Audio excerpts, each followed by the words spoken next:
So then I must begin now, okay? Because it's already 10:06. Okay, Jai Bhim and good morning, all of you present here, and thank you for gathering.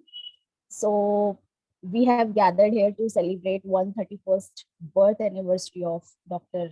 Babasaheb Ambedkar, and as we know him with many other references, with many other titles, but the greatest above all is that he is a symbol of knowledge, and we as a younger generation still see and look forward to him as a symbol of knowledge.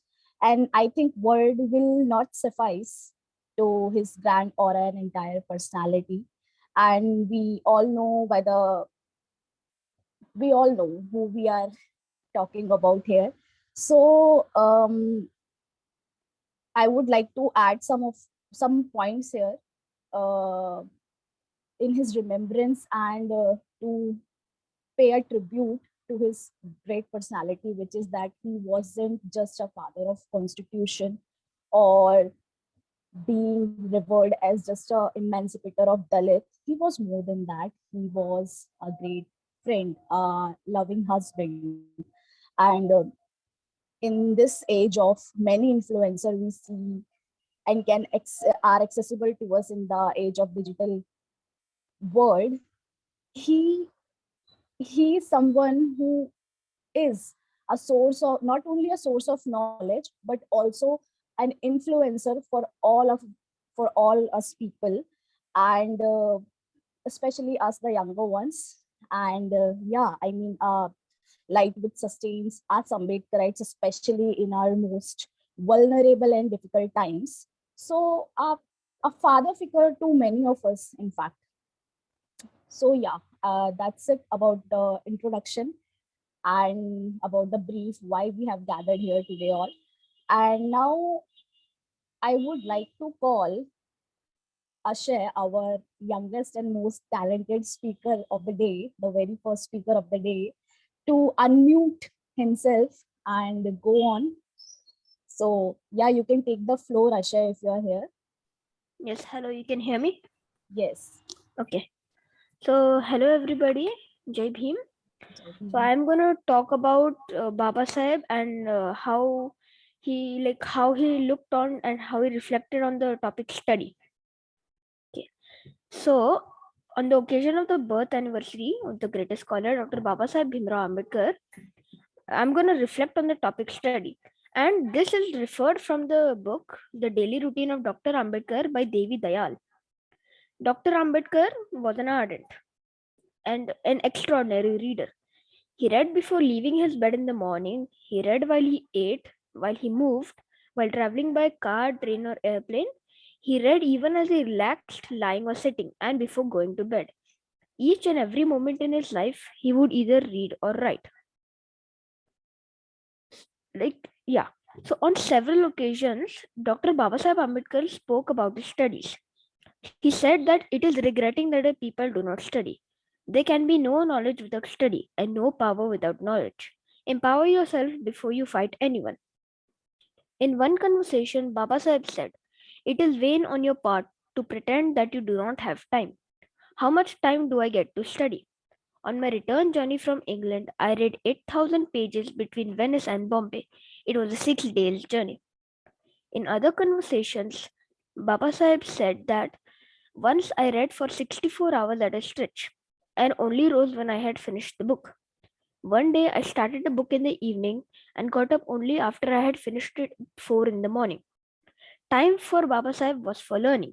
He never left his office without the book in his hand. He could read under any circumstances. He was a consultant and an expert in so many subjects like politics, history, law, economics, sociology, constitution, philosophy, and many more. One day, a gentleman asked Babasaheb, "Doctor, you lead a solitary life. Don't you feel lonely living in this spacious house? Aren't you distressed by the absence of human companion?" "No," Babasaheb said. "I'm absolutely happy in this life of mine. When I take a book in my hand and start reading it, I feel extremely happy. The joy I desire from reading is inexplicable. I think the bliss of knowledge is greater than any other bliss in the world. With the reading habit, Babasaheb was always in the company of great men, thinkers, politicians, and philosophers of all age. Reading and writing were painkillers for him. He would always read with a pen and pencil in his hand to make notes, to make paragraphs and underlines, and to write down the ideas that evolved in his mind. He always studied difficult subjects. He went beyond all possible limits to study religion. And he was a master in democratic constitutions of USA, Canada, France, and learned all its sections by heart. This is why Babasaheb was entrusted major responsibilities of writing our constitution. Such a great leader was of Babasaheb, the only his kind in India. His philosophy of life was derived from his master Siddhartha Gautam Buddha and was based on liberty, equality, and fraternity. I would like to express my sincere gratitude to Babasaheb Ambedkar and all that he has given to us. Jai Bhim and thank you all. Wonderful, wonderful summarization, Ashay. I really Thank you. enjoyed it. And okay, so so then with question and answer, we can proceed later in. So I would next like to introduce you with our next speaker of today, which is our very own Mr. Mangesh Dhariwale sir, and who is himself a very staunch supporter and an admirer of Dr. Bhimrao Ambedkar. And a little about Mr. Mangesh is that he's a well-known Buddhist scholar and a social activist, and particularly and mainly known for his work not only in India but at a very international platform, as well as a propagator of Buddha's Dhamma and Babasaheb's dream of a Prabuddha Bharat nationally and internationally. And a little about Sir is that in 1998 he passed his UPSC exam and served as an IAS officer. But to serve for the movement and to carry it forward, he later quit his job, and he strives hard forward to take the civil rights movements in India to the international forum.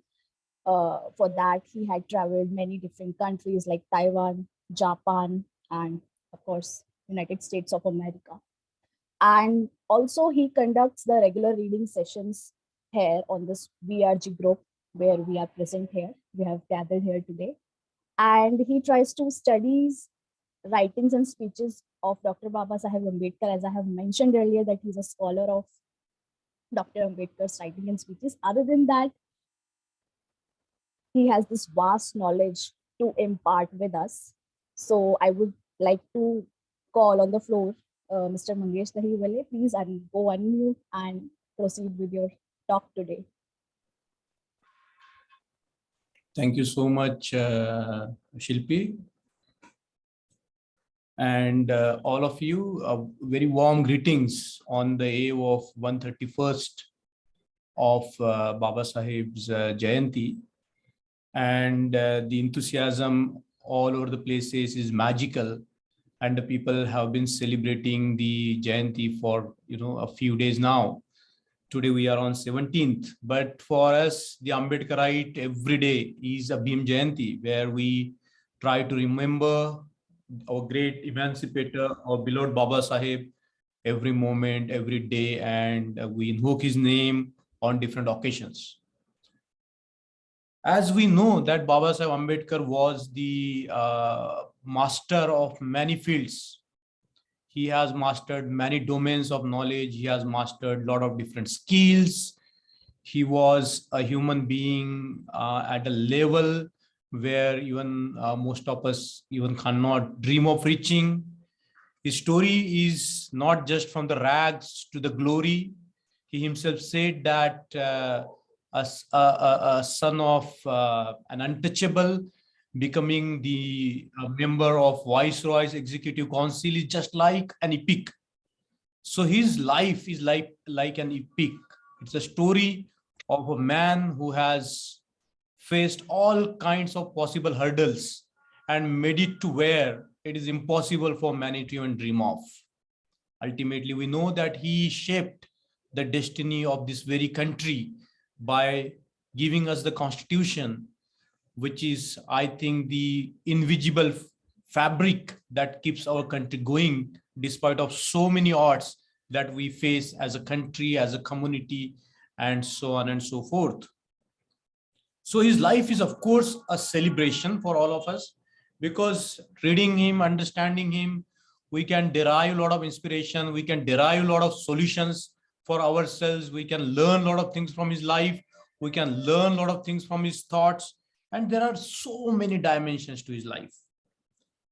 Of course, he was a great emancipator, he was a great thinker, he was a philosopher par excellence, he was an educator, he was a politician, he was a brilliant lawyer, and he was the maker of our constitution.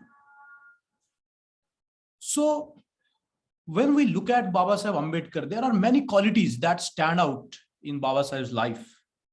And some of the qualities that he perfected, like the quality of thinking.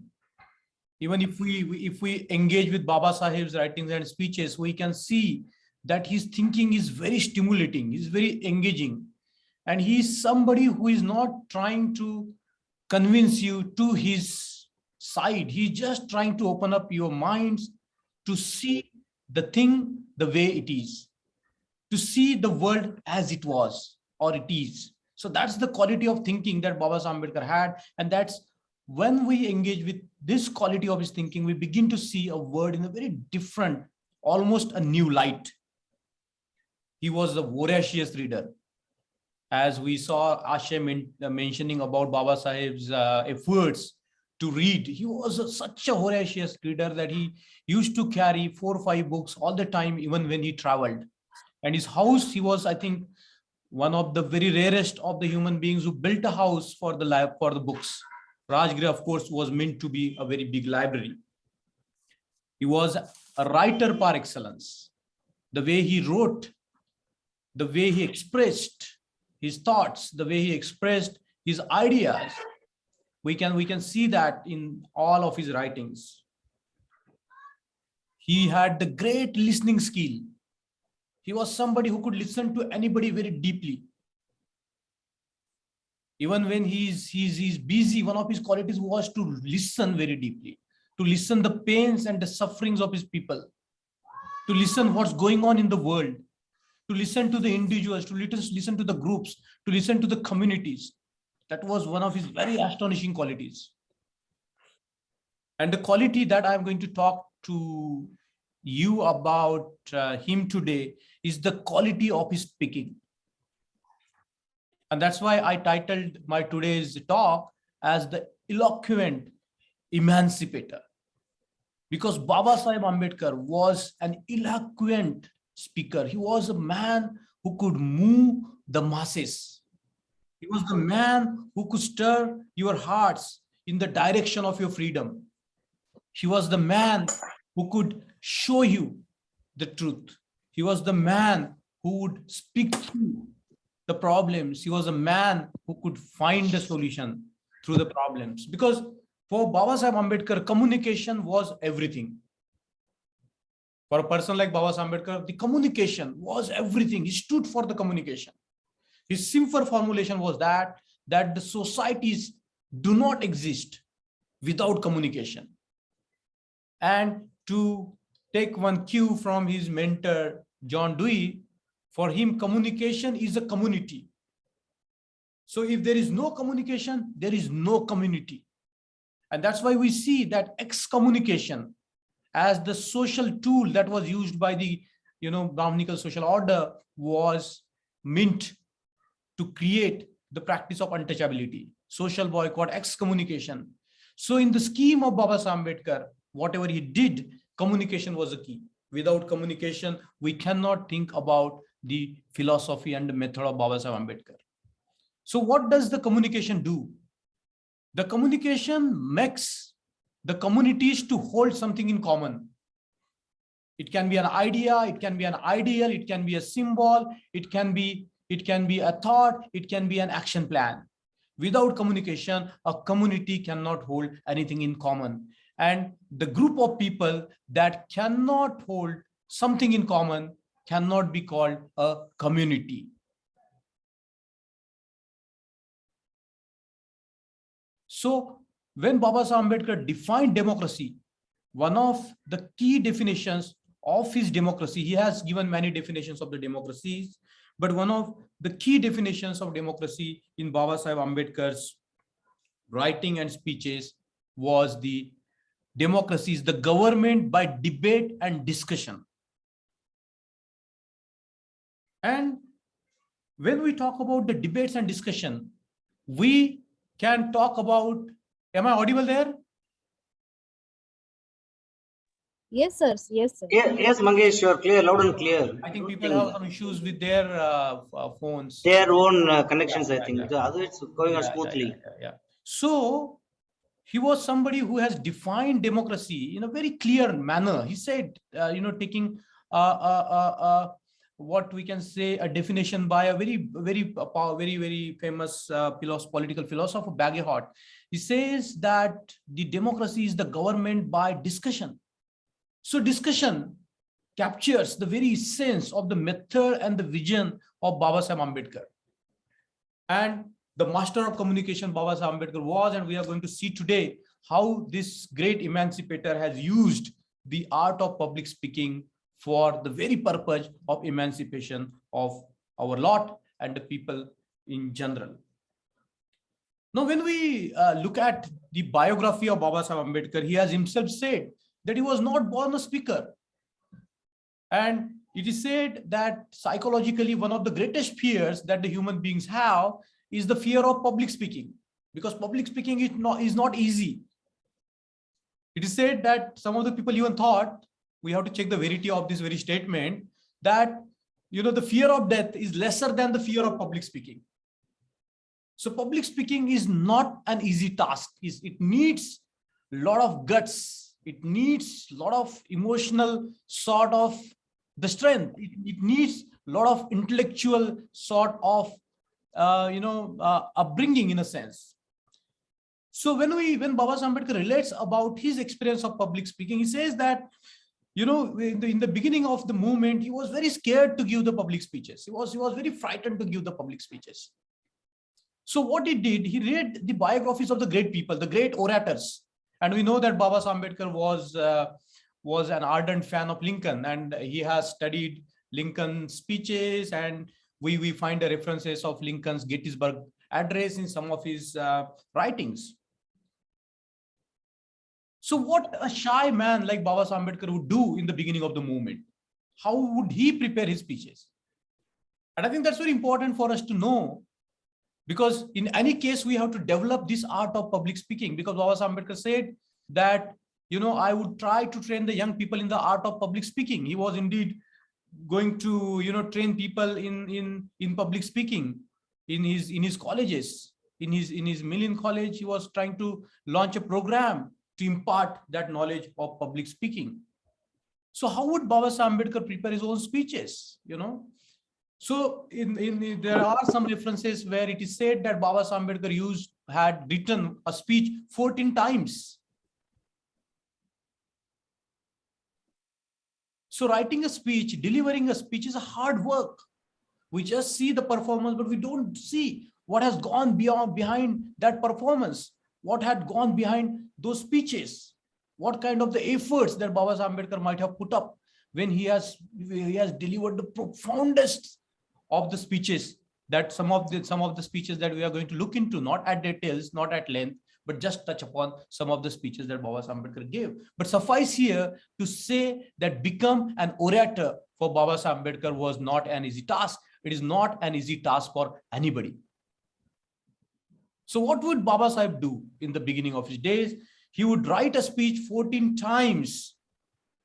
And then he would go and rehearse in front of the mirror as to how he would deliver the speech, as to how he will communicate his ideas, because that was the only tool of mass mobilization available to Babasaheb Ambedkar. That was the only instrument that was available to Babasaheb Ambedkar to reach his people, to reach the masses. Of course, there were the newspapers that he founded. Of course, there were the books and pamphlets that he has written, but there was no substitute for the genre or the medium of speeches that made Babasaheb do a lot. And in fact, in one of the places, he has said that his speeches have done more public education than anything else. Now just think about this idea of public education through the speeches. He was a professor, he was a teacher, he had so many qualities, but teaching in the classroom, relating in a group of, in a crowd of 10,000 people, at times in the audience, there were 70,000 people, at times there were 10,000 people, at times there were 30,000 people. In Nagpur, there were more than, 5 lakh people. So imagine a single mind communicating his thoughts, his ideas to the millions of people. You cannot make a single mistake. But that was a time, the way Babasaheb Ambedkar has evolved into a public speaker. It has started from a very modest beginning when he had this fear of public speaking. So he prepared. He was somebody who would prepare himself. He was somebody who would, put him through the severest of the hardships that will enable him to be what he was.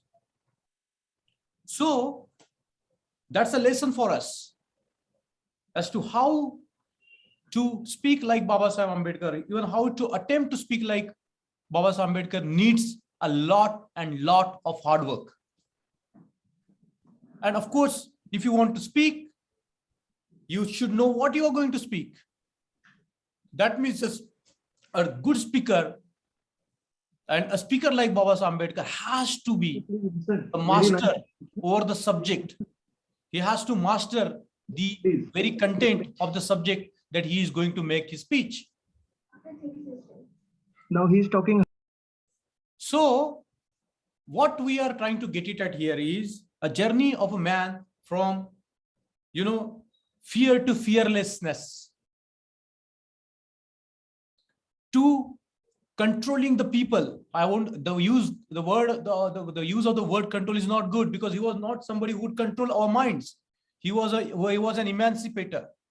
So to bring those words, to bring that oratory in the service of the emancipation of the masses is what Babasaheb Ambedkar did. So what he did with the speeches, he emancipated us. What he did with his speeches, he brought something in the lives of our people. You can imagine that was a time where there was a mass illiteracy among the communities. People could hardly read. People could hardly understand a written word. And here he was, the orator, the rhetor par excellence, who could just move the masses with his words, with his live words, which were like the electric shocks to the people. So the lesson that at the very outset we can draw from the writings and from the life of Babasaheb Ambedkar is to cultivate this art of communication, is to cultivate this art of public speaking, is to cultivate this art of reaching out to others' minds. It's not an easy task. It takes a lot, because even if you have a content, but if we do not know the psychology of the masses, the occasion, the time, then all our attempts, fail to deliver. So let's look at this a few qualities of Babasaheb Ambedkar as to what made him such a profound public speaker. Number one is, of course, a very tremendous hard work. Tremendous amount of hard work. You look at the speech like Annihilation of Caste, the most celebrated book that we consider. It was not written as a book.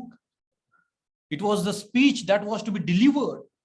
So it is still having that quality of public speaking. Look at Gandhi, Rande and Jinnah. It's a speech. Look at Mukti Kon Pathe. It's a speech. Look at all these writings and speeches, and you will see that there are so many speeches. What made Babasaheb Ambedkar enter into the Constituent Assembly draft, drafting of the constitution, the speech.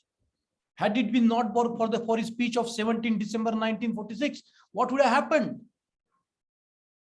Had it not been for that 15-20 minutes remarkable speech, where would be our country today? Nowhere. So, to cultivate a quality of public speaking like Babasaheb Ambedkar, it needs tremendous amount of hard work. It needs tremendous amount of reading. It needs tireless training. It needs understanding the subject thoroughly. And not only that, it needs the understanding of the audience. And without understanding the psychology of the audience, you cannot tune in your message for that group of audience. So we get all these beautiful forms of Babasaheb Ambedkar's speeches, the varying tones, the varying sort of impacts, the varying sort of, I would say, the style of delivery. For example, what did Babasaheb Ambedkar did when he spoke?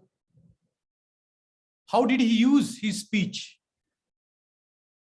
So we know that Babasaheb Ambedkar started with giving testimonies. He testified before different commissions. He testified before the South Borough Commission.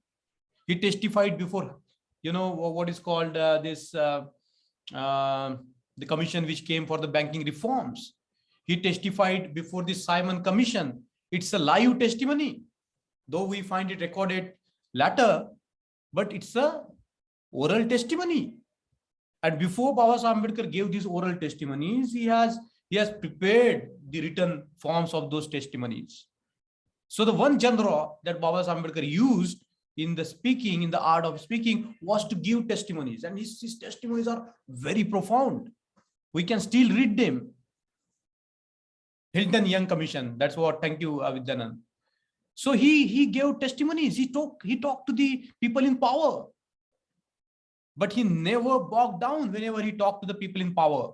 He talked to the Simon Commission. He talked to the Montagu Chelmsford Commission. He talked to the Cripps Commission. He went and talked to the British opposition party. He went on and talked to the people. He gave speeches in England. He talked to the intelligentsia everywhere. So he was giving the testimonies. That's number one. The way he used his public speech, his art of public speaking, was through testimonies. He testified wherever possible. He went and he testified, exposing the problems of the community, exposing the problems facing his people. The second thing that Babasaheb Ambedkar did was to present his case. He was somebody who would always present the case of his people. And he won't present the case of his people just whimsically. He had the facts in his hands. He had this total hold over the reality. And we have seen that Babasaheb Ambedkar had made many presentations, many representations, where he has arranged his speech to give people a flavor of the reality of his people. Sometimes in the big conferences, Babasaheb Ambedkar had, given the remarks. Sometimes he has given very evocative short speeches. Sometimes he has spoken just a few words, like on the occasion of his birthday. And he has given a very profound message there, a few lines only. Sacrifice, sacrifice, sacrifice, sacrifice, sacrifice, more sacrifice, struggle, struggle, and more struggle. That is the message of my life, he said. Sometimes he has just spoken a paragraph, and that has turned the audience into, a receptacle of his ideas. Then he has delivered long speeches. Delivering a long speech is not an easy task. You have to hold the attention of the people for 2, 3, 4 hours. We can imagine looking at the 40, 50 pages document today like Mukti Kon Pathe or Annihilation of Caste. Then we can imagine that if he had delivered those speeches, and of course Gandhi, Ranade, and Jinnah was delivered a speech, and it's still a big one. It's a huge one. It would have taken almost 2 to 3 hours to deliver that speech, and not included in the written version doesn't include what he spoke on Jyotiba Phule. So the point that I'm trying to make it here is that Babasaheb Ambedkar has used these different media, the different styles of speaking. Then, of course, he was involved in the rigorous debates in the State Assembly of Bombay, in the Parliament, and wherever he could, in the roundtable conferences, he was involved in the debates. He was debating, he was arguing. In the roundtable conferences, he started arguing in favor of democracy. He started arguing in favor of the adult franchise. He started arguing in favor of the vote for all, vote for women, vote for poor. And we know that, all his life he was arguing, all his life he was speaking, all his life he was debating, all his life he was trying to transform the minds of the people. All his life he was trying to create a vision for his people. All his life he was striving very, very hard. And that's why we can see that his life was, dedicated to communication. Another interesting thing that I recently discovered, that Babasaheb Ambedkar used to give discourses on Dhamma. There is a reference on one occasion at the time of the Buddha Jayanti. He took his followers to Nala Sopara. He sat beneath the mango tree and delivered an excellent Dhamma discourse, wearing a white clothes. So we can imagine, Babasaheb Ambedkar sitting beneath the mango tree and delivering the Dhamma talk, which which is available. You can read in the writing and speeches of Babasaheb Ambedkar. We have seen how he used to be interviewed. There is a very beautiful video available of Babasaheb Ambedkar where he is talking to the journalist from BBC, and he's expressing his distraught for the state of democracy in this country. The interview is still valid in the Indian in the context today. So he gave interviews.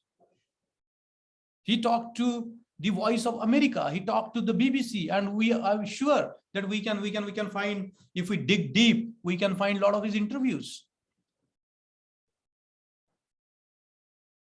So we see that this very vast styles of public speeches that Babasaheb Ambedkar had in his arsenal, in his fight for the liberation of his people. And I think that's very, very remarkable. So what do we discover when we study the speeches of Babasaheb Ambedkar? As I said, that the speeches were very profound. What do we discover in the speeches of Babasaheb Ambedkar? So we discover very interesting things about the speeches of Babasaheb Ambedkar. If we look into the speeches of Babasaheb Ambedkar, we discover something very, very unique, a clarity, the removal of confusion. People could see what they are supposed to do after they have heard Babasaheb Ambedkar speak. So we see that Babasaheb Ambedkar had this quality of creating a unity among the audience. His speech was never divisive. Though he tailor-made his speeches for the different audiences, his speech was never spreading any fake news. His speech was never creating any communal riot. His speech was never creating any nuisance to the public, though he had hundreds and thousands of reasons to do so. So what was his style of speaking? How did he speak?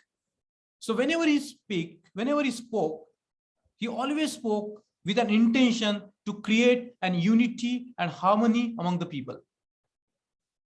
So in that attempt, he could be one with the audience. He could directly identify himself with the audience. And when Babasaheb Ambedkar spoke, people could see that someone among them is speaking. So his oration was not highly ornated oration, though he could do that very easily because the master of language he was. For his Marathi speeches, we know that he used to read Marathi literature. He used to read Marathi poetry. He has, had a lot of things remembered, so that he can the quotes will spontaneously come through his mouth.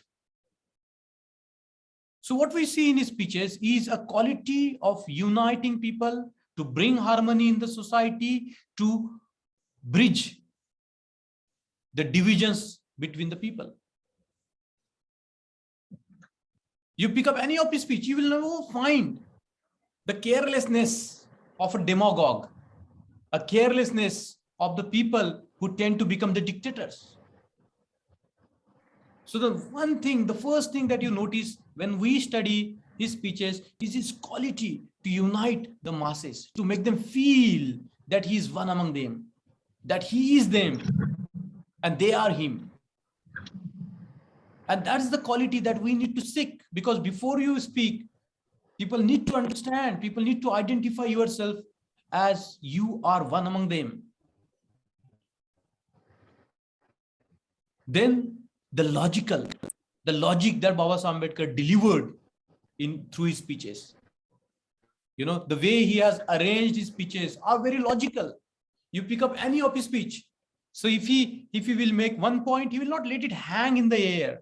It will be backed by the facts, by the reasoning, by the very, the evidences that he will so meticulously hunt while he would study. So the second thing that we can find in Babasaheb Ambedkar's speeches is logical delivery. The logic is inbuilt in Babasaheb Ambedkar's speeches. It's not easy to do that, because you have to think through the ideas, you have to arrange them meticulously, you have to form a constructive whole out of it and deliver it to the masses. Third quality that you will notice in Babasaheb Ambedkar's speeches is that he has this warmth in his speech. He has this passion in his speech, and he could deliver that passion to the audience. He would deliver that passion, whatever lied in his heart, he could just express to the communicate, to the people, and people could feel it. People could feel the same emotion that he had in his heart.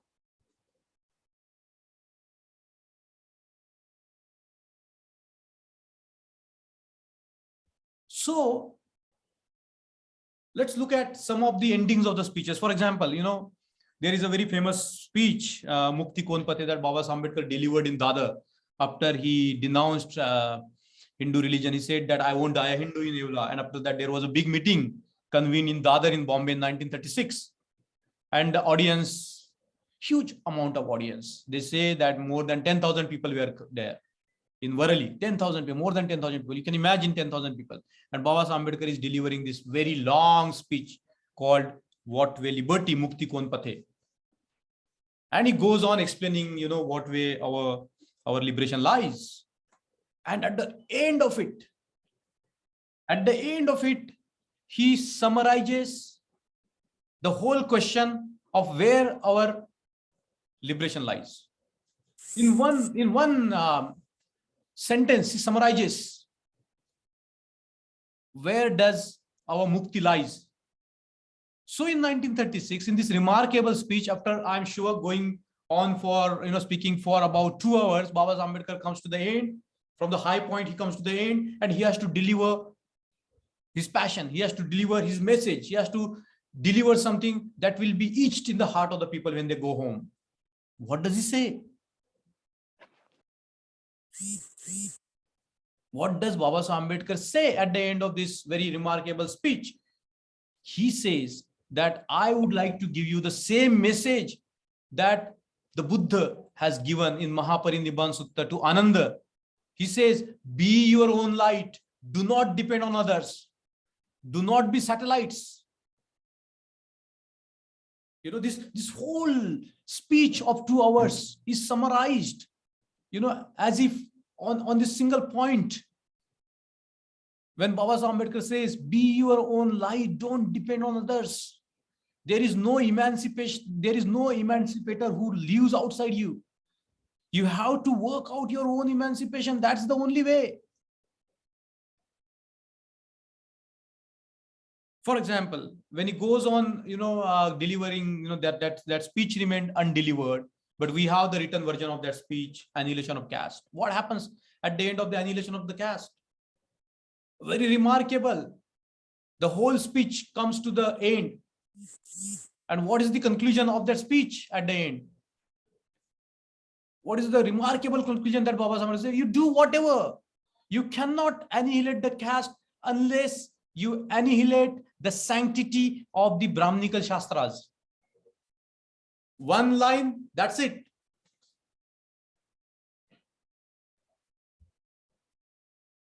What is the message of Gandhi, Ranade and Jinnah? Where does Babasaheb Ambedkar come to the conclusion?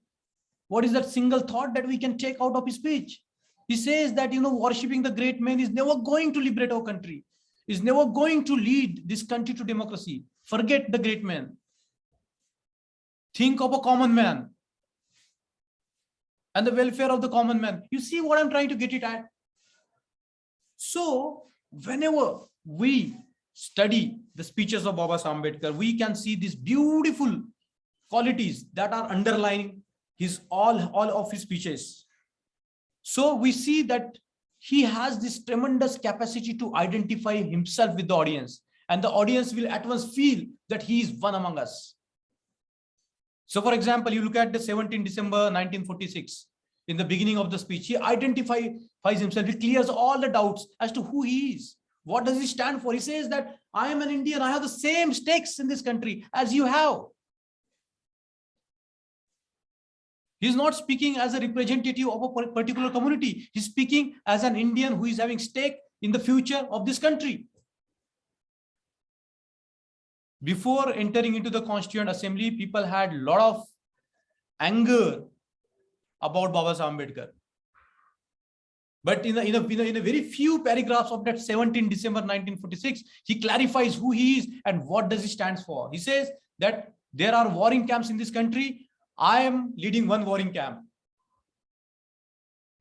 And he says, let's leave that aside. Let's think about our country. What a remarkable, beginning of a speech. And thus he unifies the house, which is already divided. The people some of them are thinking about this civil war against Muslims. Some of them have very different ideas. But here is a man who is uniting a house divided on 17 December 1946. And what is his final message in that speech? Where does that single point stands when we talk about the 17 December speech? He says that the problem of this country cannot be solved by the war. War is not an option, because the war destroys the very object for which the war is fought for. And he pleads for the peace, for the peaceful resolution of the conflict in this country. That speech might have just lasted for not more than 15 minutes. That speech might have not lasted for not more than 15 minutes. But that speech changed the destiny of this country. So that's how Babasaheb Ambedkar arranged his speeches. And all of his speeches, you will see that there is always a call for action. There will be something from the audience that they need to do. There is a call for action in Babasaheb Ambedkar's every speech. You pick up any speech. It would either inspire you to be the best of yourself. It will either deliver you the knowledge that you won't get otherwise, because that's how Babasaheb Ambedkar educated his people. He said that through public speaking, I have educated my masses. Third, he would give a call for action through his speeches. So his speeches were meant to transform.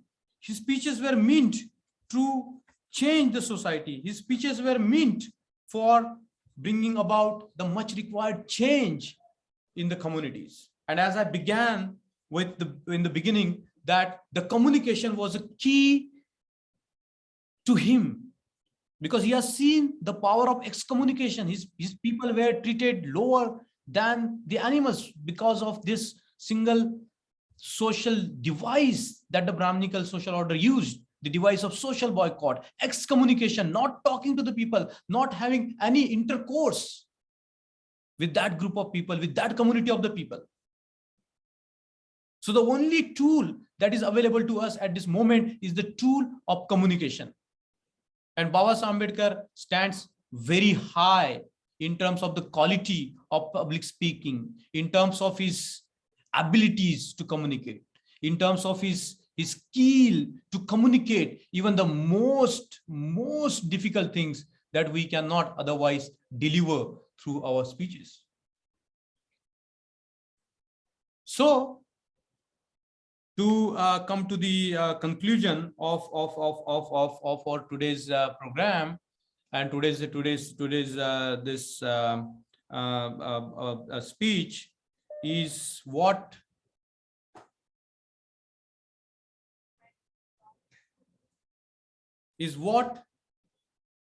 we supposed to keep in our mind. So we can pick up any of his speech as at random. I have told you that there are several forms, there are several genres that Babasaheb Ambedkar has put forth. He has given testimonies, he has given remarks, he has given short speeches, he has given presentations, he has involved in one-to-one talks with the people, he has given several interviews, he has given debates, he has given Dhamma discourses, and so on and so forth. And we need all these forms of communication even today, more than they were needed in the past, because the communities are divided. There is no communication between even among the two, communities within the scheduled caste. There is no communication taking place anywhere. And when there is no communication between the communities, there is a miscommunication. The miscommunication leads to misunderstanding. The misunderstanding leads to the feeling of hatred, and the hatred eventually leads to violence. So if we want to stop the violence, the only means that is available to us, if we want to create the peace on the earth, the only instrument that's available to us is the art of public speaking. No wonder at the end of Babasaheb Ambedkar, at the end of his life, Babasaheb Ambedkar wanted to set up an institution, and he was going to institute a course on public speaking in that. He himself was going to conduct a course on public speaking for the young mind, for the young people. He has left us, but he has left some very invaluable lessons for us. I urge all of you to kindly go through the writing. You can go through the writings, they are very remarkable, but the speeches we cannot neglect. Because the speeches at that time were the blood of the movement. And when Babasaheb Ambedkar had delivered one speech in Nagpur, it will automatically, the ideas will reach automatically throughout the length and breadth of Maharashtra. If he has given a speech in Agra, the ideas will reach throughout UP.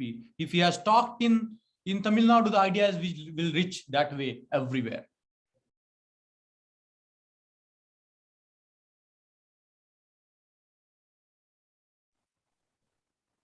And we have to master the way he mastered the art of public speaking. So at the end, I would say that there are some nice resources available to us. And I always talk about this wonderful resource that is available to us.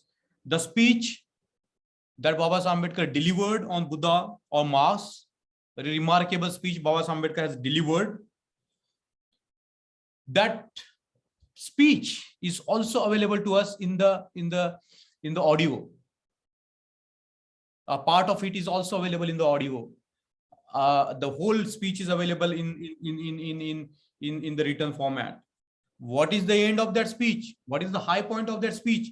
What is Babasaheb Ambedkar is trying to say in that speech? What is the crux of that speech? Where does he build a crescendo where he can say what he wanted to say in that speech? He says that only Buddhism offers a method of peaceful revolution. If you want a permanent change in the community, we have to follow the way of the Buddha, the path of the Buddha. So I urge all of you to kindly go through these remarkable speeches of Babasaheb Ambedkar. Try to read them slowly so that you can understand the very heart and mind of people, or mind of Babasaheb Ambedkar. When you read a speech slowly, when you try to imbibe the speech very slowly, you actually enter into the domain of that experience itself. Try to watch Babasaheb's interviews, see the kind of his argument, the force behind his arguments. Try to see how he presented his ideas. Try to learn how to make the people that you talk to your own. If we could do that, if we could master this very art that Babasaheb Ambedkar was the master of, the art of public speaking, I think a lot of our problems in the society could be solved. And I think that's what Babasaheb Ambedkar wanted us to speak, to communicate, to talk, to share, and to care. With this, I would like to say thank you to all of you for your patient listening. Thank you so much. Thank you, sir. Thank you so much for telling entirely and summarizing it all in such a beautiful manner and in such an articulated way, as well as telling us the relevance of the art of public speaking. And when we open our philosophy books, or when we start with our higher educations, this is the beginning of the rhetorically speaking, and the art of public speaking, starting it from the times of Plato, Aristotle. It reminds us that we have our own very indigenous, no less than Plato or Aristotle, Dr. Babasaheb Ambedkar himself, and his emphasis on the art of speaking, communicating, connecting with the people, and trying to actually state the message. So thank you so much for your wonderful remarks and the speech you just gave. And I would like to call the listeners now for the question and answers round here. And I would request you all, please keep it brief because we are on a time limit. And before that, yes, you can ask your questions, and even you can type it in the chat box. And yeah, the floor is open to you. Please raise your hand and go one by one. And you can directly shoot your question to both the speakers who spoke here today.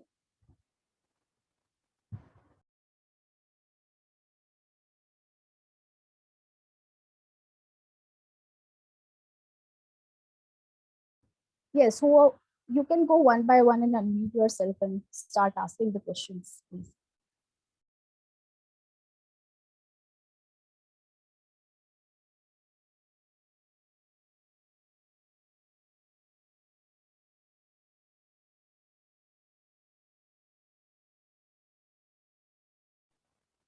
Or simply raise your hands so that we can call you.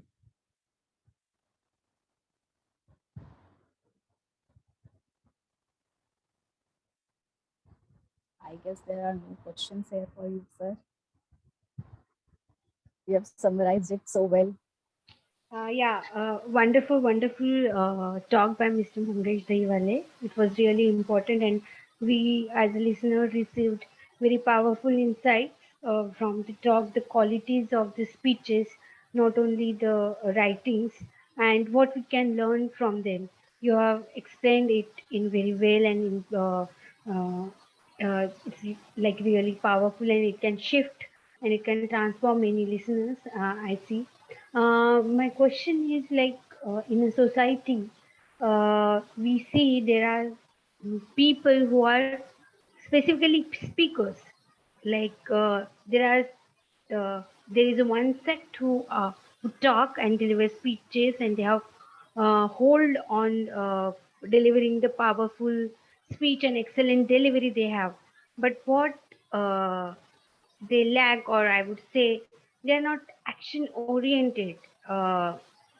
The work they do for society is very much less, but there comes the power in their speeches. So how we can balance this? Or sometimes, when we listen to a speaker who is not action oriented, then later on from from time being it feels powerful, but later on you may lose the interest. So, what is your take on this? I would like to hear, sir. Yeah.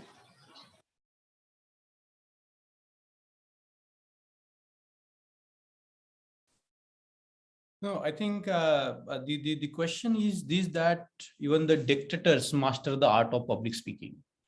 So, for example, the Hitler was a great orator, and so was the Mussolini. And so there are people in this country who are the great orators. So the oratory is not an issue. Mastering the art of public speaking is not an issue. What is at stake here is, what does that speaker want to do, whether he wants to emancipate you or wants to enslave you. And that's why the title of our talk today was The Eloquent Emancipator. Because there are speeches, there are people who, through their mesmerizing power of public speaking, can move the masses. There are demagogues who can do that.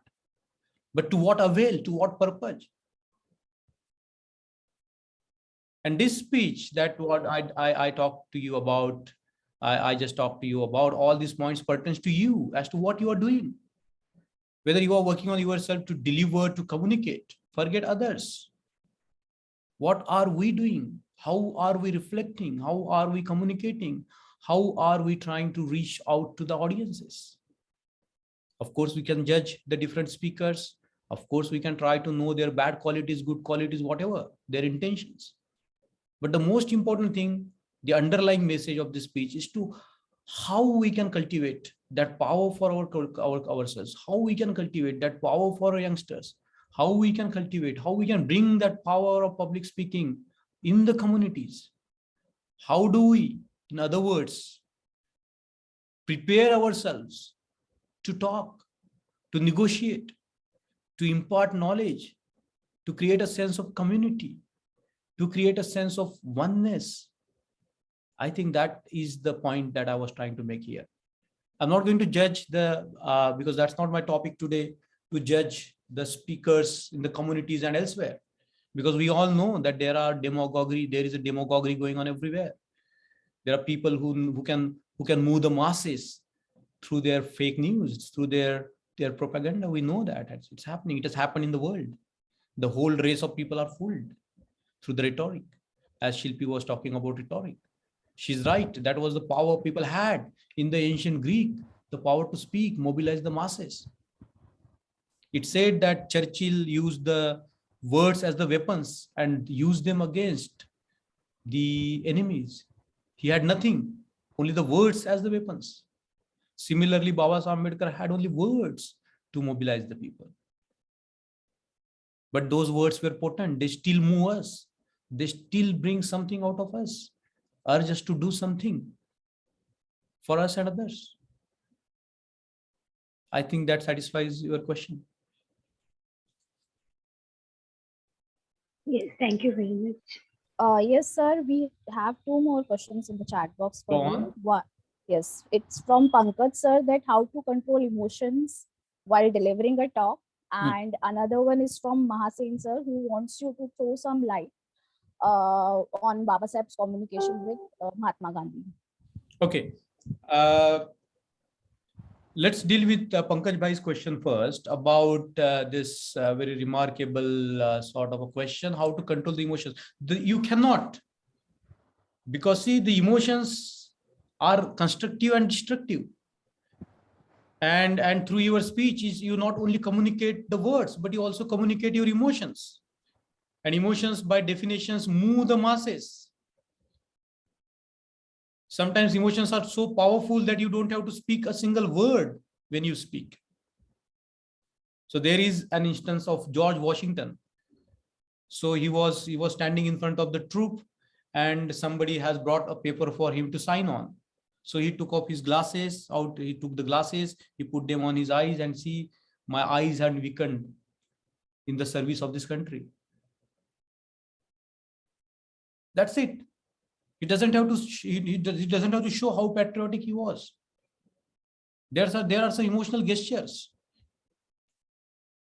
You know, a leader, a sensitive leader, in the height of his speech, His very tone has the power to deliver what the words cannot deliver. So we need to control our emotions, which are destructive, which will cut the audience from us. But there are some very powerful emotions that we have to cultivate. And most of the emotions we cannot fake. It has come from the guts. So it is said that whenever we deliver a speech, we don't deliver the speech just from here. We just don't deliver the speech just from heart.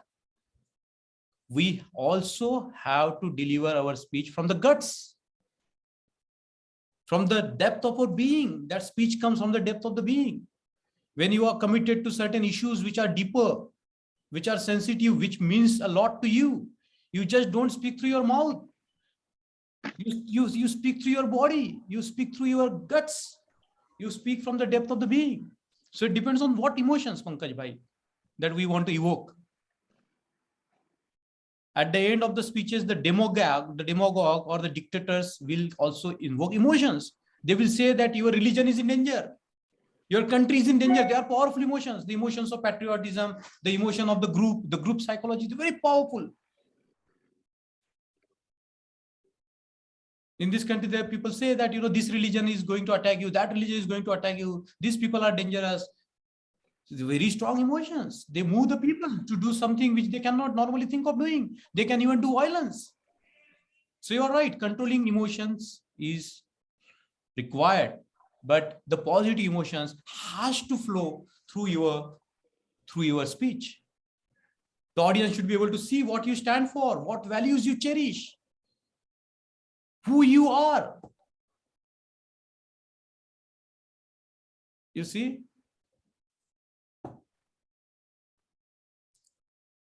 Mahasenji, would you is that a question, or you want to comment on something?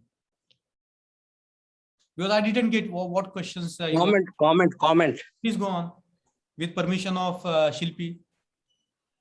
Yes, sir, absolutely. You can go Okay. on. Plus, but please keep it brief.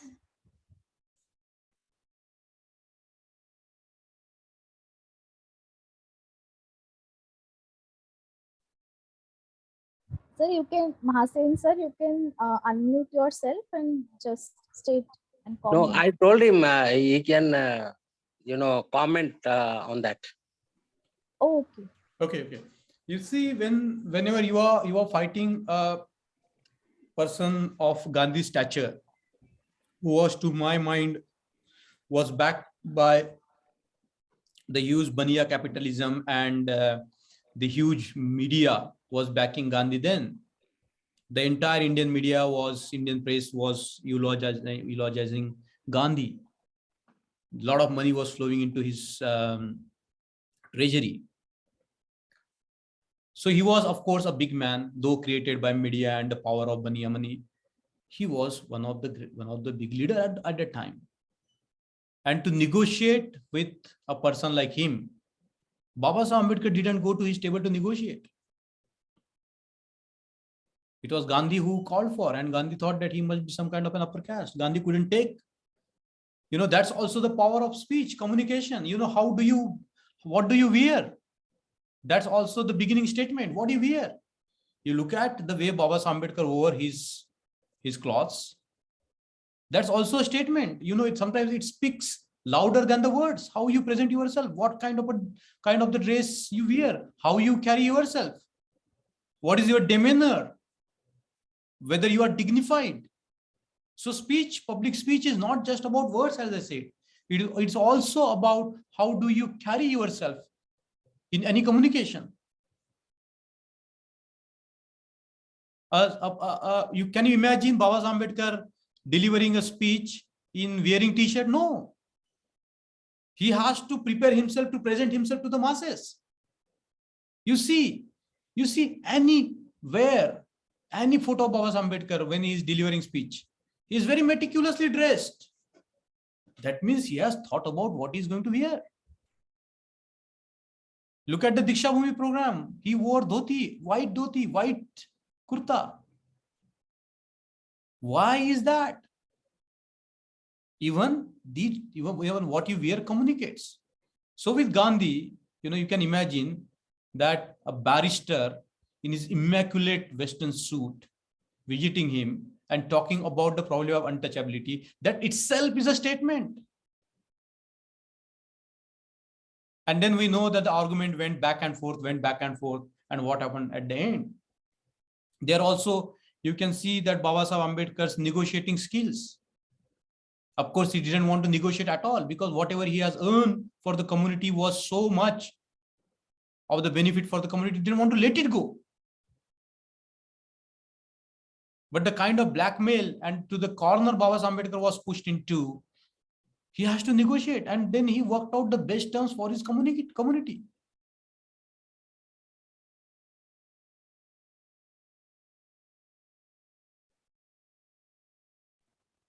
So, sir, there is this another question for you in the chat box, Yes. and it's from Ninad. If I'm Actually, pronouncing- for posing this question, I wanted that actually Babasaheb's meeting with Gandhiji at Mani Bhavan and at the time of Pune Pact, how it could have been happened, and what kind of preparation, etc., would have been done by Babasaheb Ambedkar. Like that, if anything you want to comment. There was, Mani Bhavan and Erwada Pune. at the end of his life, as Babasaheb Ambedkar has written and said many times, that he didn't need to prepare his speeches, because he had dived so much deeply into the knowledge, he could just deliver his speech extempore. The great speech of 17 December was an extempore. It was not prepared speech. He had only a few. He had only a few points noted on a piece of paper. That's it. He had only a few points noted on a piece of paper, and he delivered that remarkable speech. So as you advance in the public speaking, you don't have to prepare. You know everything. You have mastered your subject so well that, but to come to that stage, to become the pro speaker, to become a proficient speaker, you have to prepare a lot, and his life was an entire life was the preparation. So I don't think he did any particular preparation, because before that he has spoken in roundtable conferences, he has drafted memorandums, he has written for Janata, he has done so many of the things that everything was at his fingertips. Okay. I got your point. Yeah. It doesn't need preparation to talk to Gandhi. Yeah. That's what I want. Yes, Masinji. Okay, any other things? Yes, sir. There is one question for you in the chat box, which is that when will Buddhists come in general category? If you want to take this question from Ninad. Ninad, I would have loved to answer this question, but I think this doesn't pertain to the topic today. Okay. If you want a one-word answer, excellence.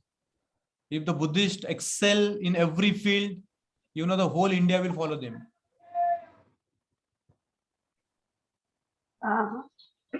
Mangesh sir, can you just highlight the difference between there was a Pachek Buddha who chose to remain silent even after attaining the Bodhi, but Siddhartha Gautama, who became the Bhagwan Buddha, he propagated his message and his Dhamma, and which we are benefiting today. So can you just highlight the difference between, because I think when it comes to speech, even after they have attained the highest, what you can say, enlightenment, the highest supreme bliss, then also they opted to remain silent and did not propagate the message. But Siddhartha Gautama became Buddha, he did it, and we are benefiting from it too.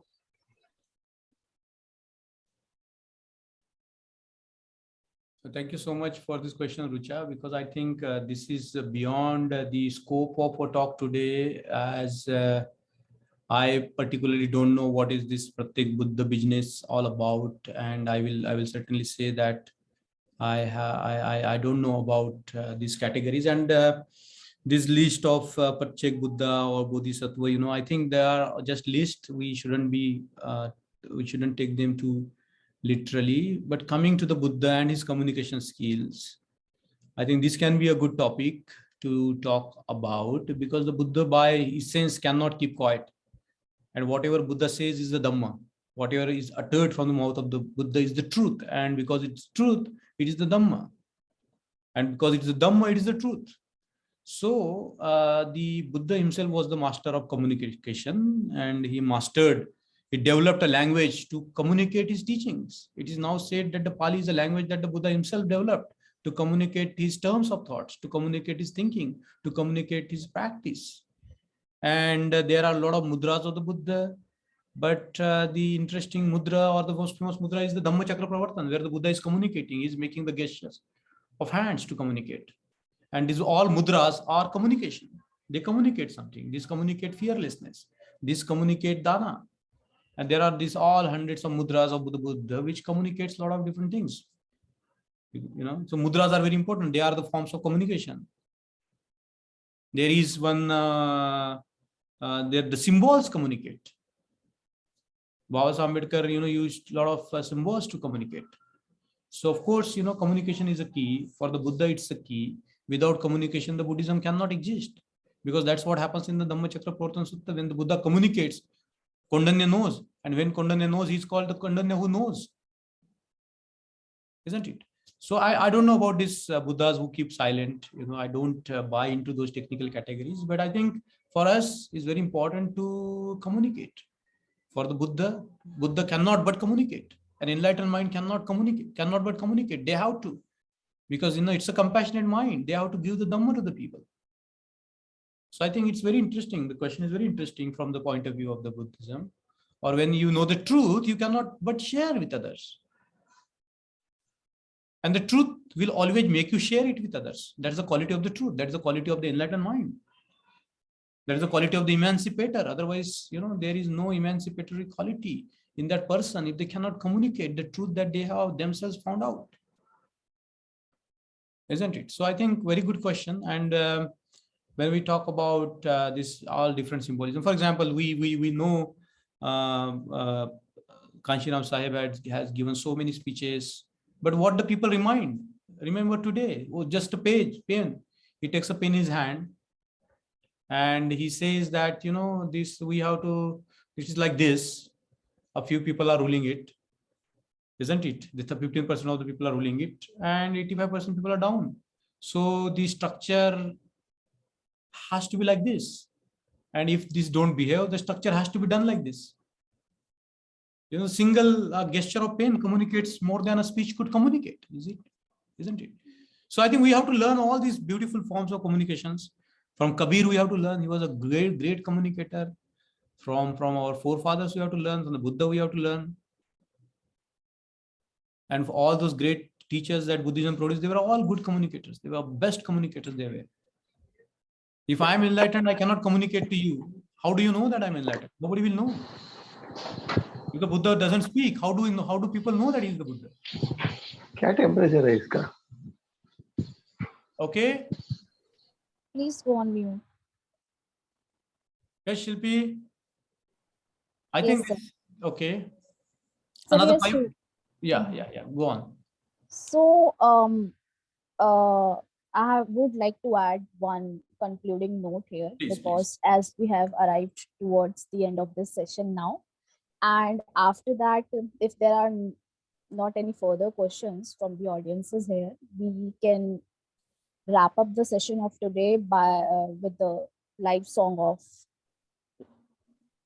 Rakshita ma'am, sir, right? Okay. So I just wanted to divert the attention of people present here towards the last message which Babasaheb left for us. And I will quote the words directly from the Reminiscence and Remembrance of Dr. Bhimrao Ambedkar, written by and compiled by none other, a very close associate of Dr. Ambedkar, Nanak Chandra II. So I will directly quote and would like to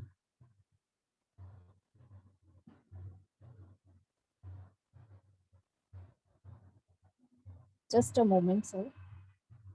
Yes. So yeah, the quote goes like this here. Tell my people, Nanak Chand, that whatever I have been able to achieve for them, I have done it single-handed, passing through crushing miseries and endless troubles, in the midst of abuses hurled at me from all the sides.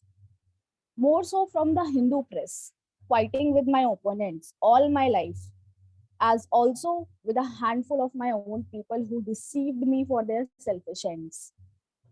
But I will continue to serve the country and my own downtrodden people till my end. With great difficulty, I have brought the caravan where it is seen today. Let the caravan march on and further on, despite the hurdles, pitfalls, and difficulties that may come its way. They must rise to the occasion if they want to live an honorable and respectable life. If my people, my lieutenants, are not able to take the caravan ahead, they should. And the quote continues further that they should continue, leave it where it is seen today, but must not, under any circumstances, allow the caravan to go back. This is my message, probably the last message in all my seriousness, which I am sure will not go unheeded. Go and tell them, go and tell them, go and tell them, he repeated thrice. So, with this, it's pretty much clear that what he left and what he wanted us and what he wanted us all as a countryman, as a community countrymen fellows, to keep in our mind and remembrance as his legacy. It was not his scholarly achievements, or it was not his what he said, what he did. I think the more emphasis was to carry on this fight against discrimination, fight against inequality, injustices among the society, in a caste-driven society which prevails among us all, was the most important key takeaway from the legacy of Dr. Babasaheb Ambedkar, which he imparted to all of us, of course. So yeah, that's it pretty much about it. And now, sir, we can directly jump to the beautiful composition of the melody by Rakshita Rangani ma'am. If there are no further questions for the speakers or comments or discussions left. I think a good song will be a good idea. Please go ahead. Okay, sir. Sir, screen, can you share the screen then?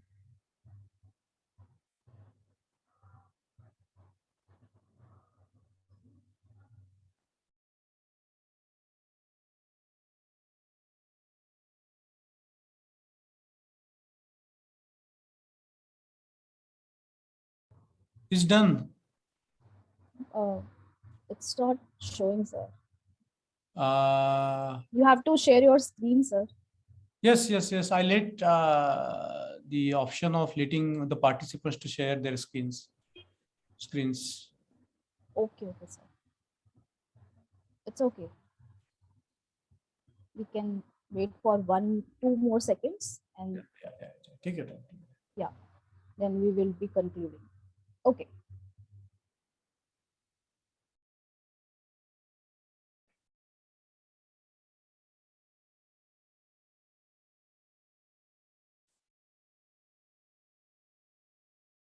Is it visible all? Yes. It's Yeah. visible. Okay. Go on, please. Yeah, it's playing. Just give me some time.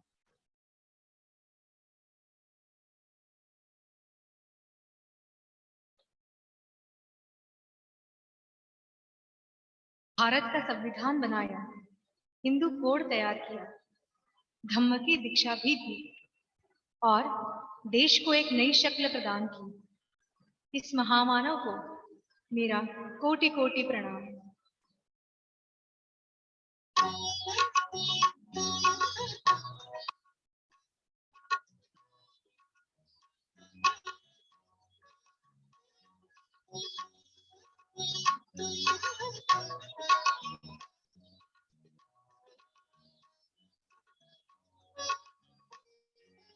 ज्ञान सूर्य तो इस जगत का भीम राव महान। ज्ञान सूर्य तो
कर संविधान लिखा भारत का। भारत रत्न है भीमराव, विश्व के है युग पुरुष महान। भारत भूखे क्रांति सूर्य को हम करते हैं प्रणाम, हम करते हैं प्रणाम।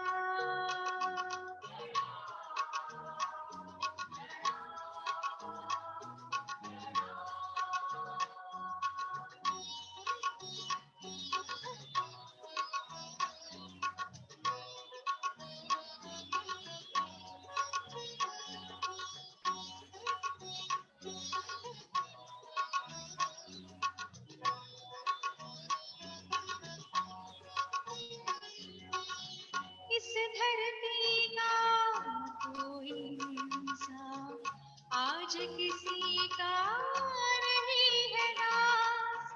संघटना और न्याय मंत्र से खत्म हुआ है ये बनवास। ज्योत भीम की प्रज्वलित कर हम सारे बन जाए सुजान। भारत भूखे क्रांति सूर्य को हम करते हैं प्रणाम, हम करते हैं प्रणाम।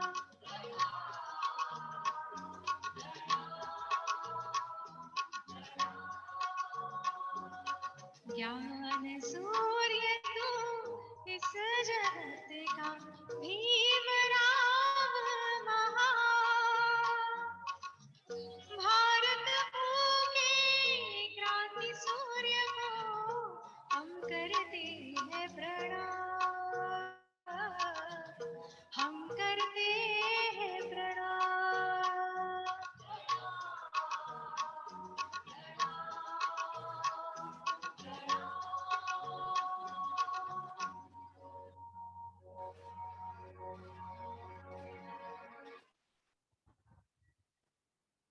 Yes, so with that, we have reached to the conclusion. It was a song, Gyan Surya Tis Jagat Ka. And I hope you all enjoyed it and liked it. And on that note, I think I want to request you all, within 3 seconds, please open up your front camera so that we can take a group picture here. As if it's possible for you, for all of you, please open your front cameras, and yeah. After 3 seconds, we can just go and click a picture.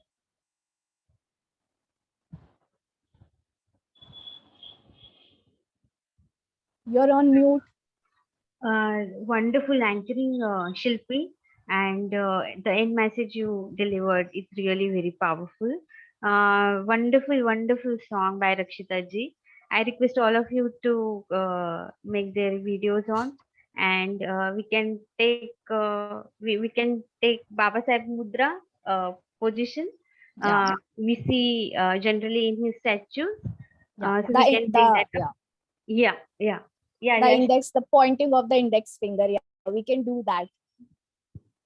Yeah, I will capture the clip. Okay, all right.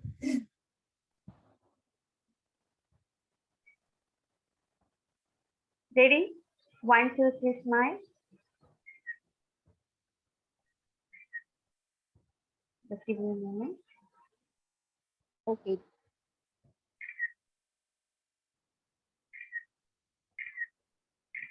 Yeah. Okay. So I really want to thank you all for taking your time and making your presence here on this digital celebration. And Mangesh sir, you can stop and hit the recording button now if you would like to.